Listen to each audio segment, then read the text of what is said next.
જય શ્રી કૃષ્ણ, રાધે રાધે. વૈષ્ણવ, આજે આપણે છે ને હલવાસન સિદ્ધ કરવાનું છે.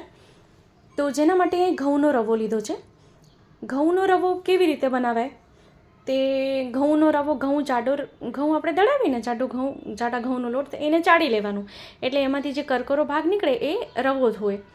તો અહીંયા છે ને મેં 4 ચમચી ઘી પધરાવ્યો અને માપમાં 1 કટોરી અહીં ઘઉંનો રવો લીધો. આપણે ઘઉંના જે ફાડા આવે છે ને, લાપસીના ફાડા, એ લઈ શકો છો, પણ મેં રવો લીધો છે. તો એને આપણે એકદમ બ્રાઉન કલરનું થાય ત્યાં સુધી આપણે એને શેકી લેવાનું છે. હવે એ શેકાઈ ગયું છે, એને નીચે ઉતારી લીધું. હવે અહીં અડધો લીટર દૂધ લીધું છે. દૂધને આપણે ગરમ થઈ જાય એટલે એને અડધો લીંબુનો રસ લેવાનો, એમાં જરાક એવું જલ કરવાનું અને દૂધને ફાડવાનું છે. અહીં ઘણા લોકો ફટકડીનો યુઝ કરે, પણ ફટકડી અને સિટ્રિક એસિડ આપણે ઠાકુરજીની જે સામગ્રી કરતા હોય તો એમાં ન વાપરવું.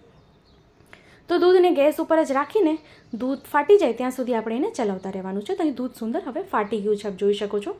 હવે આપણે જે ઘઉંનો રવો શેક્યો એમાં એ જે આપણે ફાડેલું દૂધ છે એ એમાં પધરાવી દેવાનું. જે દૂધનો જલ છે ને, પાણીનો ભાગ, એ કાઢવાનું નહીં, કારણ કે જે આમાં ઘઉંનો રવો જે છે એનામાં જલનો ભાગ એટલે જોશે. તો આપને જે માપ મેં શેર કર્યો છે ને, એનાથી જો વધારે માપ કરવું હોય તો એનો માપ ડબલ લેવાનો. હવે જેટલો રવો લીધો હતો ને ઘઉંનો, એટલી જ અહીંયા સાકર લઈ લેવાની, કારણ કે થોડુંક ગળું જોશે અહીંયા. તો 1 કટોરી રવો લીધો તો 1 કટોરી અહીંયા સાકર લઈ લઈએ. સાકરમાં જલ નહીં પધરાવવાનું, એને કેરામલાઇઝ કરવાની છે, એટલે બ્રાઉન કલરની આપણે કરવાની છે. તો એમનેમ ગેસ ઉપર રાખીને ધીમા ગેસે રાખવાનું, હાઈ ફ્લેમ પર નહીં તો તરત જ કાળી પડી જશે.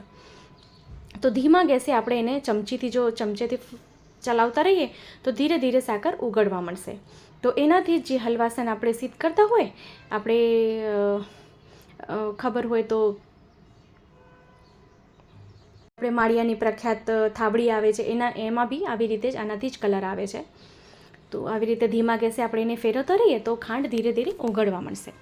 તો આપણે જો આ છે ને અનસખડીમાં કરી રહી છું. આપણે જો દૂધ ઘરમાં કરવું હોય તો ઘઉંના રવાના બદલે આપ અહીં રાજગીરાનો લોટ લઈ શકો છો. તો સાકર આખી ઓગળી ગઈ છે, આખું કલર બદલાઈ ગયું છે, એકદમ બ્રાઉન કલર થઈ ગયું. આપ અહીં જો એકદમ બ્રાઉન થઈ ગયું. તો આપણે જે રવો શેકેલો હતો એ રવામાં ધીરે ધીરે ખાંડ પધરાવીએ, કેરામલાઇઝ સાકર પધરાવીએ. એકસાથે પધરાવશું તો એકદમ હુંફાળ આવવા મળશે, તો હાથ દાજી જવાની બીક રહે. તો ધીરે ધીરે આમાં પધરાવવાનું. તો હવે એને આપણે આમાં બધી સાકર જે કેરામલાઇઝ આપણે કરી હતી, ઓગાળી હતી, એમાં પધરાવી દઈએ. તો એનામાંથી આમાં કલર સુંદર પકડાઈ ગયો. આ અહીં જો હલવાસનનો કલર સેમ આવો જ હોય છે. આપણે ઘઉંના જે ફાડા હોય એના બદલે આપણે ઘઉંનો રવો લીધો છે. તો આ તરત સિદ્ધ થઈ જાય છે, આમાં વાર નથી લાગતી ચડવામાં. અહીંયા અડધી ચમચી એલચીનો પાવડર અને 1/4 ચમચી જાયફળનો પાવડર અહીં પધરાવ્યો છે. હવે આપણે એને સતત હલાવતા રહીએ. અહીંયા મેં કાજુની કાતરી કરી રાખી હતી મેં, 5 થી 6 કાજુ, એ આમાં પધરાવી દીધું છે. તો એનું ટેક્સચર જો આપ જોશો તો ખૂબ જ સુંદર આવ્યો છે. તો હવે આપણે અહીં ઘી પધરાવ્યું છે. ઘી અહીં 2 ચમચી, આપણે પહેલાં 4 ચમચી પધરાવ્યું હતું અને ફરીથી 2 ચમચી. આમાં વધારે ઘીનો ઉપયોગ નથી કરવાનો અને ધીમા ગેસે એને શેકતા રહેવાનું છે જ્યાં સુધી લોયું છોડી ન દે ત્યાં સુધી. તો આપણે અહીં જો ટેક્સચર એનું ઘટ્ટ થઈ ગયું છે, એકદમ ઘટ્ટ દેખાતું હશે એનું ટેક્સચર. તો ધીમા ગેસે જેને આપણે શેકતા રહેવાનું છે જ્યાં સુધી એકદમ સેપરેટ ના થઈ જાય ત્યાં સુધી. તો જો આપને વિડીયો ગમે તો લાઇક જરૂરથી કરશો અને આપણા ગ્રુપમાં શેર ચોક્કસથી કરશો, જેથી વધુથી વધુ લોકો સુધી વિડીયો પહોંચી શકે. જે ટ્રેડિશનલ રીતે ખંભાતનું હલવાસન બને છે ને, એમાં ગુંદરનો ઉપયોગ કરવામાં આવે છે, પણ આપણે ઠાકુરજીને ગુંદ નથી આવતો એટલે આમાં ગુંદનો ઉપયોગ નથી કર્યો. પણ આપણે જો ઠાકુરજી માટે ન કરવું હોય, ઘર માટે બનાવવું, તો એમાં ગુંદનો ઉપયોગ કરવાનો. તો અહીં સુંદર શેકાઈ ગયું અને એને ગેસથી નીચે ઉતારી લીધું મેં. તો આપ અહીં જો ઠંડુ થઈ જશે ને પછી એનું ટેક્સચર આવું થઈ જશે. વિડીયો ફાસ્ટ ફોરવર્ડ થયો છે એટલે આપને એવું લાગશે કે કટ થયો, પણ લોયું છોડી દે ને, પેન એકદમ છોડી દે ને ત્યાં સુધી આપણે એને ચલાવતા રહેવાનું છે.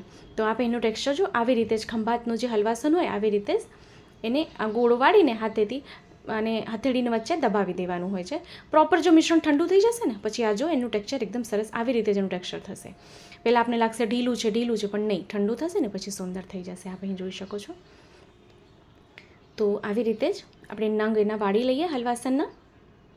તો જો ચેનલ પર નવા હોય તો ચેનલને સબસ્ક્રાઈબ જરૂરથી કરશો, બેલ આઇકોન હિટ કરશો, કે જેથી જ્યારે બી કોઈ સામગ્રીનું, વાનગીનું કે કોઈ રેસીપીનો વિડીયો મૂકું તો આપ સુધી નોટિફિકેશન આવી જાય. તો હલવાસનના નંગ અહીં વાળી લીધા છે અને ઉપરથી એને કાજુથી સજાવટ કરી દઈએ. તો આપને જો કાંઈ પૂછવું હોય તો આપણે કમેન્ટ બોક્સમાં કમેન્ટ કરીને પૂછી શકો છો. તો આપને જો કાંઈ ન સમજાય તો આપ મને ફરીથી કમેન્ટ કરશો, હું ચોક્કસથી આપને રિપ્લાય કરીશ. અને હા, વિડીયો કેવો લાગ્યો છે કમેન્ટ કરીને ચોક્કસથી જણાવશો. તો આપણે નજીકથી એના ટેક્સચર દેખાડું છે ને, એકદમ હલવાસન પરફેક્ટ ટેક્સચર અને પરફેક્ટ માપ સાથે. જો આવી રીતે આપ હલવાસનની સામગ્રી સિદ્ધ કરશો તો ખૂબ સુંદર સિદ્ધ થશે. ફરીથી મળશું નવા વિડીયો સાથે. ત્યાં સુધી આપને મારા જય શ્રી કૃષ્ણ.